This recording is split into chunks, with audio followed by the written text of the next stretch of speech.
Good afternoon students छठी कक्षा के SS का हम चौथा अध्याय कर रहे हैं। लोकतांत्रिक सरकार के मुख्य तत्व। तो इनमें कल हमने जाना कि लोकतांत्रिक सरकार कैसे बनती है, लोकतांत्रिक सरकार में जनता किस प्रकार से सरकार पर नियंत्रण करती है, और यदि जनता की मांगे सरकार के द्वारा पूरी नहीं होती तो जनता हड़ताल, जुलूस आदि का सहारा लेती है। तो आज हम इसमें आगे बढ़ते हैं। तो जैसा बच्चों कल बताया था कि जनता अपनी मांगे पूरी करवाने के लिए या अपनी समस्याओं का समाधान करवाने के लिए हड़तालें करते हैं, लोग जुलूस निकालते हैं, सरकार के विरुद्ध नारेबाजी करते हैं, धरने करते हैं। परंतु कई बार ये प्रदर्शन हिंसात्मक रूप भी ले लेते हैं। जैसे कि आप इस चित्र में देख रहे हो, यहाँ पर जो ये महिलाओं का समूह दिखाई दे रहा है, जो बहुत जैसे आक्रोश में है और इनके हाथों में कुल्हाड़ी आदि जैसे ये हथियार हैं, धारदार हथियार हैं। तो इस प्रकार से कई बार ऐसी जो घटनाएं होती हैं हिंसात्मक रूप ले लेती हैं और इससे जन संपत्ति को भी काफी नुकसान होता है। बसों को, वाहनों को आग की भेंट कर देते हैं, तोड़ फोड़ करते हैं। तो इससे कई बार क्या होता है कि लोगों को ऐसी हरकतें करने से रोकने के लिए प्रशासन को भी सख्त होना पड़ता है और पुलिस के द्वारा जनता को रोकने के लिए जैसे उसके ऊपर सख्त कार्रवाई करनी पड़ती है। कई बार जनता उनको रोकने के लिए गोलीबारी भी उन्हें करनी पड़ती है। जब ज्यादा हिंसात्मक रूप ले लेते हैं ये आंदोलन, तो जनता को विवश होकर भीड़ को तितर बितर करने के लिए गोलीबारी करनी पड़ती है और ऐसी गोलीबारी में कई बार कुछ निर्दोष लोग मारे जाते हैं। और ऐसी घटनाएं कई बार तो जैसे अभी मैंने तुम्हें बताया कि लोग, जनता जो है ये सरकार से अपनी समस्याओं के समाधान के लिए ऐसे तरीके अपनाती है। कई बार ये हिंसात्मक घटनाएं लोगों में आपसी विवाद के कारण भी हो जाती हैं। देखो बच्चों, हमारे देश में कई धर्मों के, कई भाषाओं के, अलग अलग जातियों के जो लोग रहते हैं, तो कई बार धार्मिक आधार पर या जातिगत आधार पर लोगों में इस प्रकार के विवाद उत्पन्न हो जाते हैं।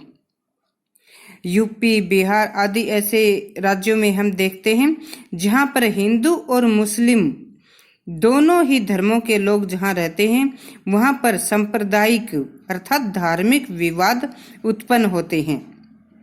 तो ऐसे जब विवाद उत्पन्न हो जाते हैं और लोगों में सांप्रदायिक दंगे होते हैं, तो ये दंगे भी कई बार हिंसात्मक रूप ले लेते हैं।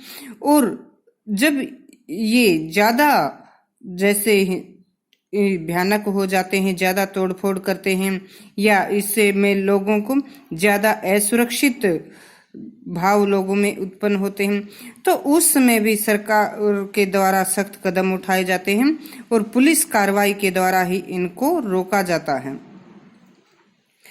तो ये ऐसे जैसे विवाद होते हैं, इन विवादों का समाधान करने की जिम्मेदारी सरकार की होती है और सरकार इनके समाधान के लिए पुलिस बल का सहारा लेती है। पहले लोगों को समझाया बुझाया जाता है, उनकी मांगे मानी जाती हैं, लेकिन फिर भी अगर वो नहीं माने तो पुलिस बल के द्वारा ही ऐसे विवादों पर नियंत्रण रखा जाता है। तो ये तो हुए जनता के बीच के विवाद। कई बार राज्यों के मध्य भी आपस में विवाद उत्पन्न हो जाते हैं। राज्यों के मध्य कैसे? देखो, दो राज्यों के बीच सीमा को लेकर, राज्यों की आपस से जो सीमा को लेकर विवाद उत्पन्न हो जाता है, या एक नदी जो दो राज्यों में से निकल रही है तो नदी के जल के ऊपर विवाद हो जाता है। कई बार बनती हैं नदियां भी विवाद का कारण बन जाती हैं। जैसे कर्नाटक और तमिलनाडु के बीच कावेरी नदी के पानी को लेकर विवाद जो चल रहा है, क्योंकि कर्नाटक में कावेरी नदी के ऊपर, जैसे ये इधर हम देख रहे हैं चित्र में कावेरी नदी, तो कर्नाटक में कावेरी नदी के ऊपर कृष्णाराज सागर बांध बनाया गया है। इन्होंने कृष्णाराज सागर बांध बनाकर इसके पानी को रोककर और आसपास के जो गांव नगर हैं उनमें सिंचाई के लिए इस पानी का प्रयोग किया है। बेंगलुरु शहर जो यहाँ पर इनका है उसकी पीने के पानी की जरूरत भी इसी नदी से पूरी होती है। उधर तमिलनाडु, क्योंकि विवाद कर्नाटक और तमिलनाडु में है, तो कर्नाटक ने जैसे कृष्णाराज सागर बांध बनाकर यहाँ पर अपने राज्य के लोगों की सिंचाई के लिए, पीने के लिए इस पानी का प्रयोग कर रहा है। उधर तमिलनाडु ने भी मेटूर बांध जो बनाकर इस नदी का पानी अपने राज्य में सिंचाई के लिए प्रयोग कर रहा है। लेकिन दोनों में विवाद किस बात के लिए है? क्योंकि कर्नाटक का जो कृष्णाराज सागर बांध है ये नदी के ऊपरी छोर पर है। कर्नाटक ने जो बांध बनाया है, पानी को रोका है, ये नदी के जैसे नदी ऊपर है तो ये नदी के ऊपरी छोर पर है। और तमिलनाडु के द्वारा जो मेटूर बांध नदी पर बनाया गया है ये निचले छोर पर है।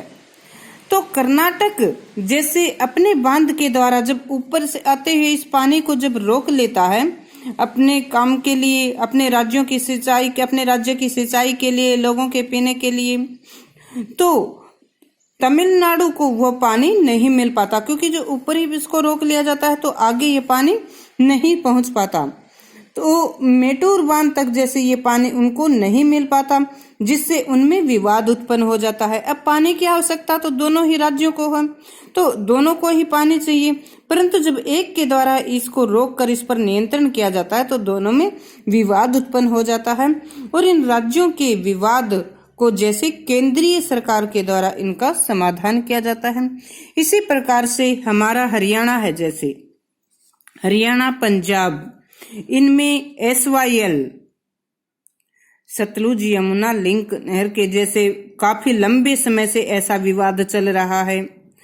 तो पंजाब अगर हरियाणा को ये पानी देता है तो हमारा क्षेत्र जो कि सूखा क्षेत्र है, जहाँ पर जो भूमिगत पानी बहुत कम हो गया है, नीचे गया है, तो वहां पर भी नहरों के द्वारा सिंचाई की सुविधा हो सकती है।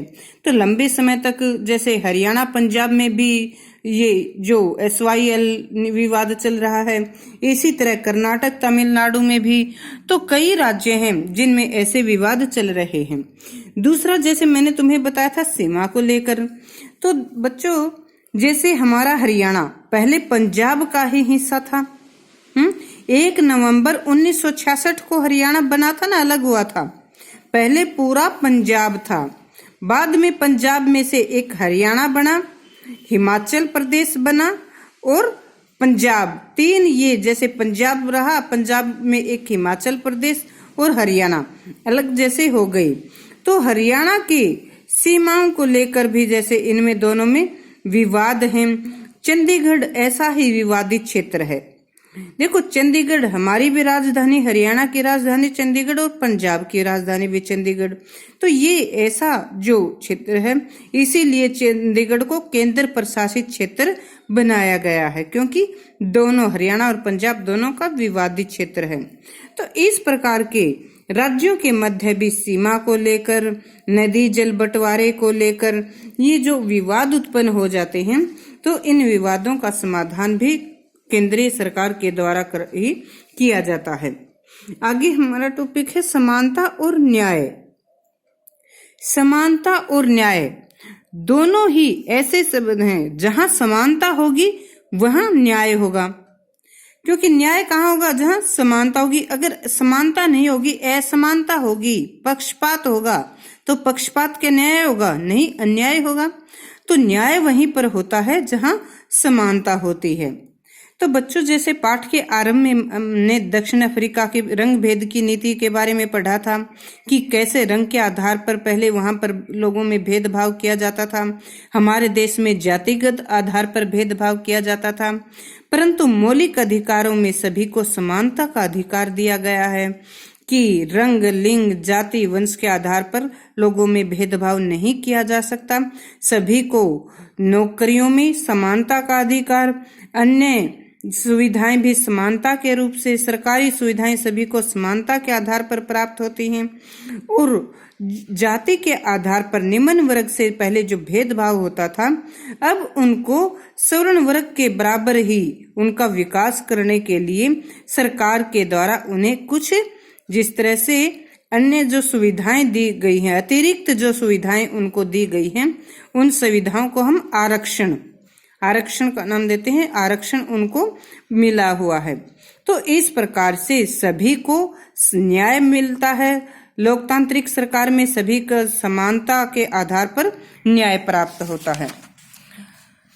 तो जैसे ये तो था कानूनी समानता। तो जैसे कि कई बार पहले क्या होता था, रूढ़िवादिता के कारण ऐसी भावना लोगों में होती थी कि लिंग के आधार पर असमानता भी यहाँ पर थी। लड़के लड़की में भेद किया जाता था। माता पिता लड़की को पराया धन की लड़की तो ससुराल चली जाएगी, इसकी शिक्षा पर क्यों इतना खर्चा किया जाए, तो उसकी परवरिश पर ज्यादा ध्यान नहीं देते थे। जबकि बेटे को ही, क्योंकि बेटा वंश चलाएगा, तो बेटे पर ही ज्यादा ध्यान देते थे। तो आज ऐसे भी जो, क्योंकि माता पिता भी जैसे शिक्षित हैं, सभ्य हैं, और बेटे बेटी में कोई अंतर नहीं करते, बेटी को भी बेटों के समान ही सुविधाएं देते हैं, अच्छी परवरिश करते हैं। तो यहाँ पर भी ये असमानता समाप्त हो गई है।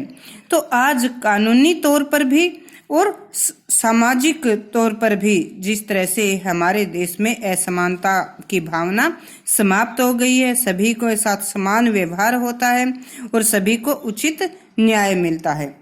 तो इतना ही हमारा ये टॉपिक है, इसको आप ध्यान से पढ़ना। यहाँ पर मैंने मोटे तौर पर आपको समझाया है, आप इसको पूरे को जैसे ध्यान से पढ़ेंगे और समझेंगे।